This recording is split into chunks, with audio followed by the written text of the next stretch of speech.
Empire.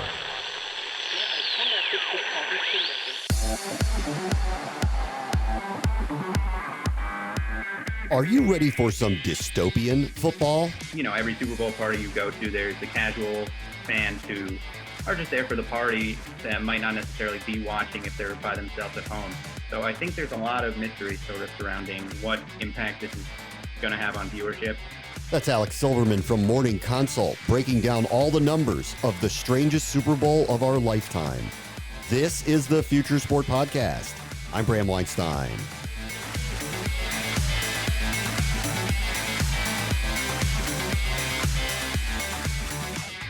Super Bowl parties are kind of no-nos this year.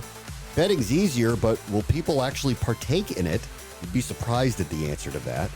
How do eyeballs get affected if there are many more TVs on the big game, but less mass audiences gathered to watch it?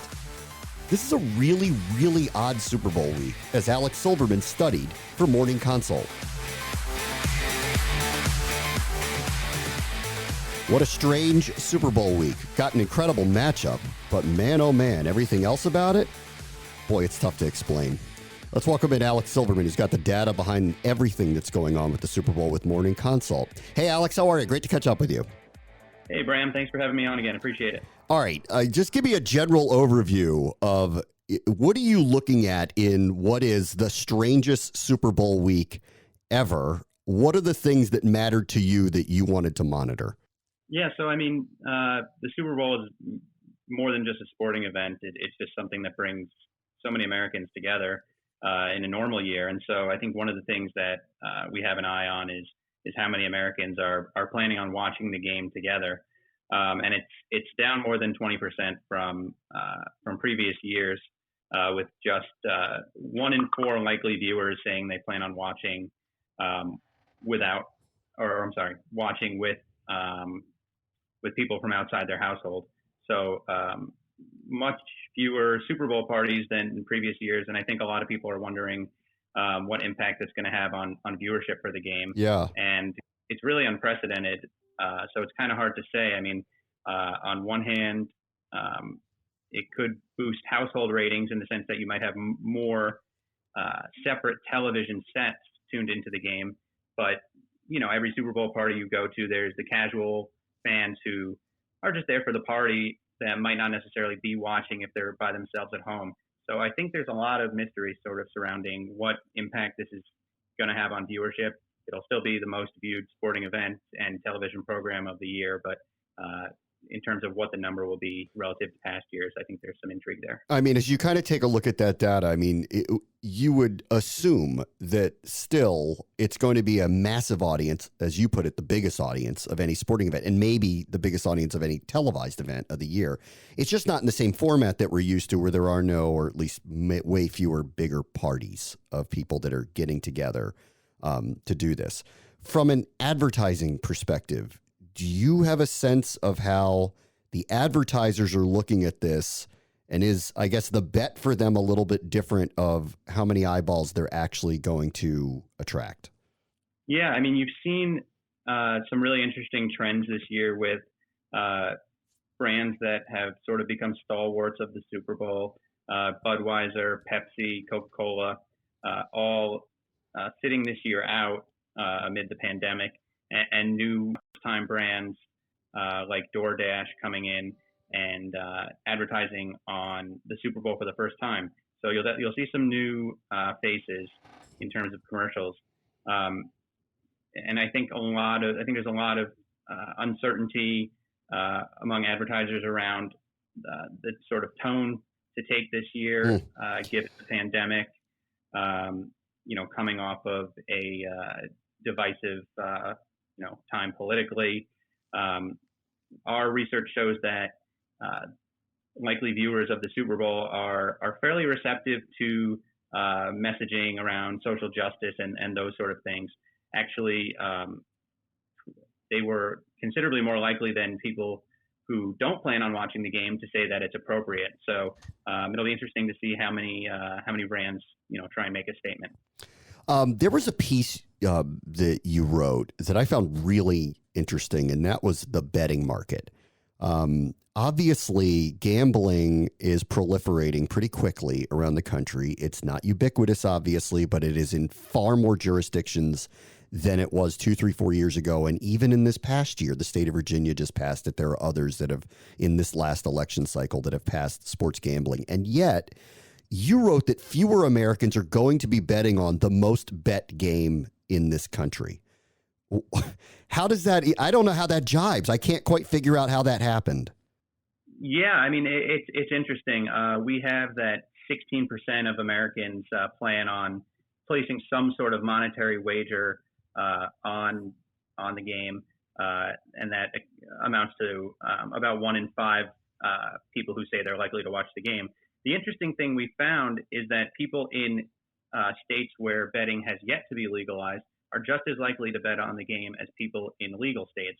So even though there are, I believe, 6 more states than the previous Super Bowl that where betting's allowed, plus Washington, D.C., which means 36 million more people are allowed to bet on the game.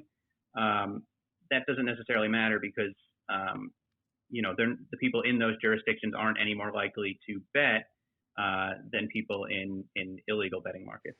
Have you gotten anywhere to the why on that? Or are we too soon on that? Because as you know, in following this, I mean, it is a Wild West land grab. There is massive amounts of marketing dollars being spent by all of these different outlets to try to acquire new users. And at the biggest betting moment of the year, it's not working. I mean, that really is, it almost doesn't make any sense. It's interesting. I think that a lot of these operators are still at the point where they're competing for share among established bettors rather than going for people that haven't been betting previously. They're going for people who might have been betting offshore previously with a bookie, with friends and family, and trying to bring those people into the legal betting fold, and specifically with their particular company. You're seeing a lot of promotions, like you said, a lot of marketing.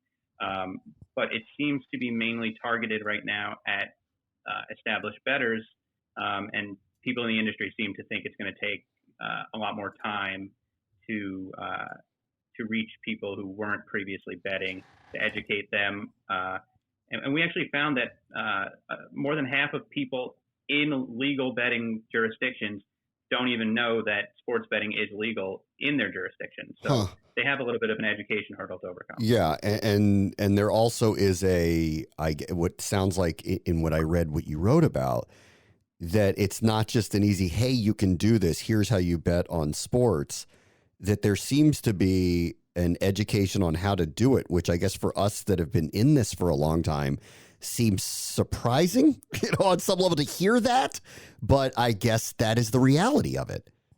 Yeah, absolutely. And I mean, it varies state by state. I mean, in states like New Jersey, it is as simple as sort of logging on to one of these sports books, creating an account, and placing a bet. But in other states, there's no online or mobile betting, or you have to sign up in person somewhere in order to be authorized to bet online. So there are some hurdles in different states that make it not as easy, especially for people who aren't going out of their way to seek it out.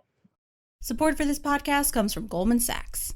What do Goldman Sachs experts and leading thinkers have to say about trends shaping markets, industries, and the global economy?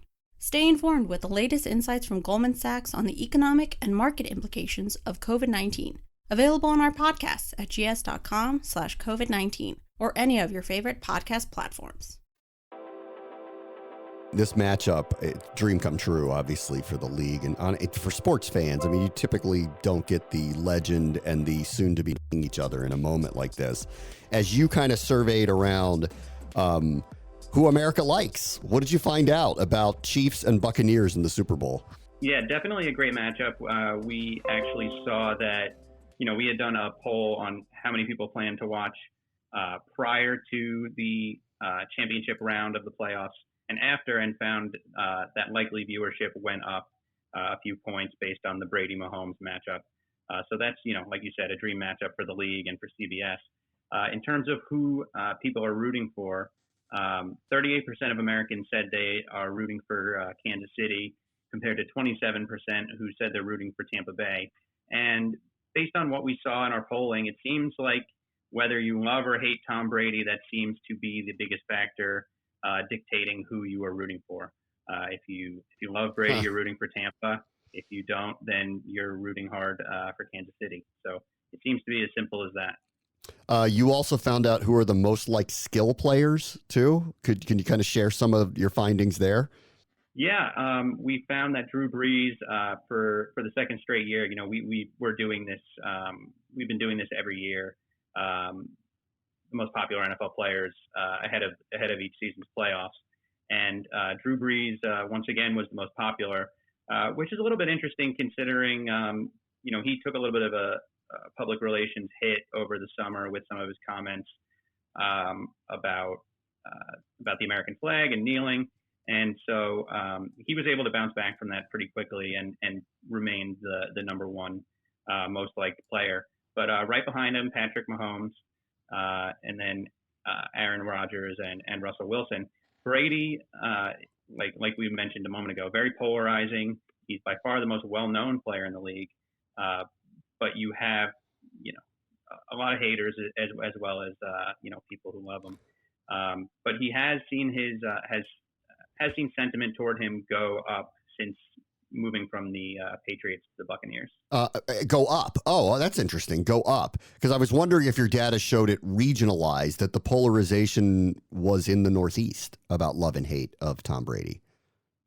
No, and I mean, I read something today that Fanatics is saying that a lot of their sales of Tom Brady merchandise is still coming from the Northeast, including in New York and in Massachusetts. So, you know, it seems like, you know, Boston area seems to still be rooting for him.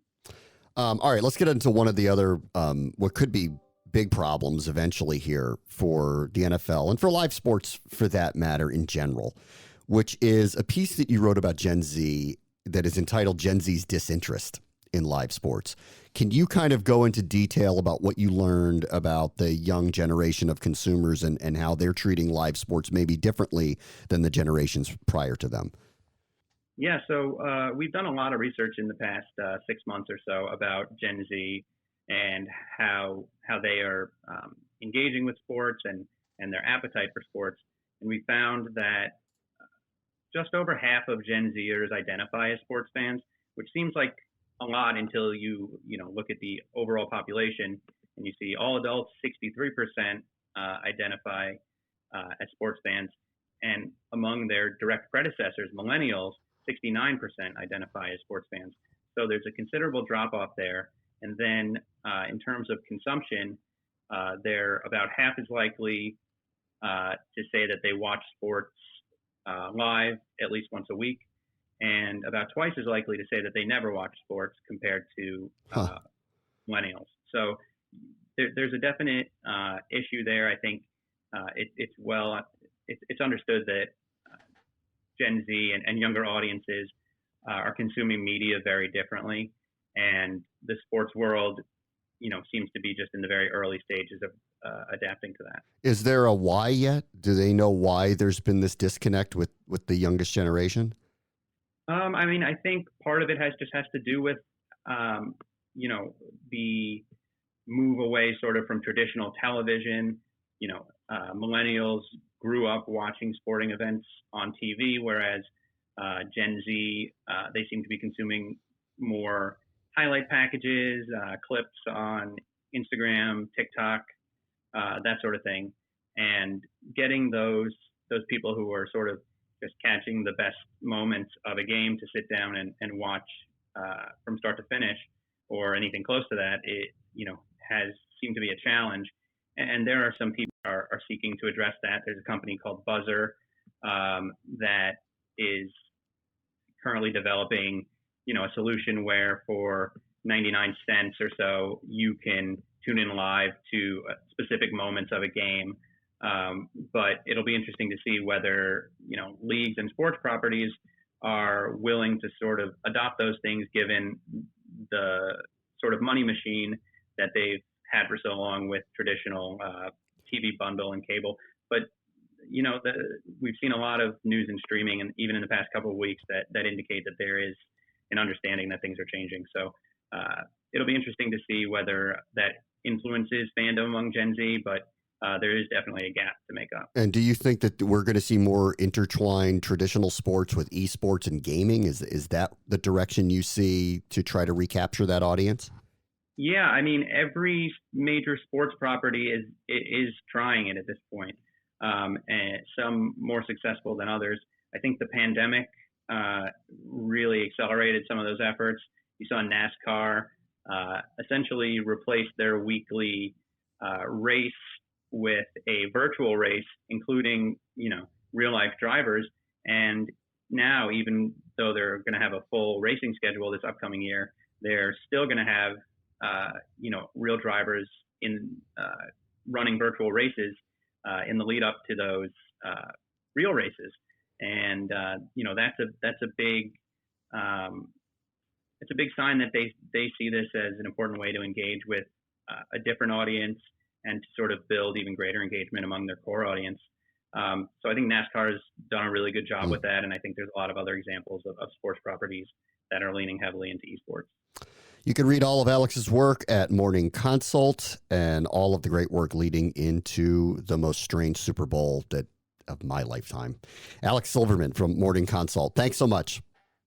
Thanks, Bram. A pleasure. On the next Future Sport podcast, Shot Tracker might be taking their hoops technology onto the gridiron. But we think that it's a really, really exciting opportunity for us. When in basketball, in a smaller space, we're able to track, 20 guys shooting. If 20 guys shot at the same time, we'd be able to tell you who made it and who missed it. Yeah. And then they could grab each other's rebound and shoot it again, and we could tell you dynamically, who's got the different ball. So, it's really up our wheelhouse.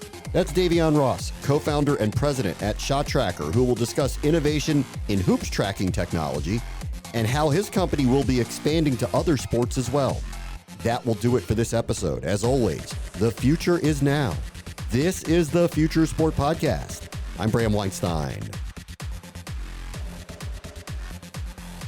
The Future Sport Podcast is brought to you by 3 Advance, developers of sports tech apps that are AI-powered and UX-focused. So if you're looking to create some apps for your startup or your sports biz calls for some artificial or business intelligence, you should check out 3 Advance. They're incredible. Go to 3advance.com. That's the number 3advance.com.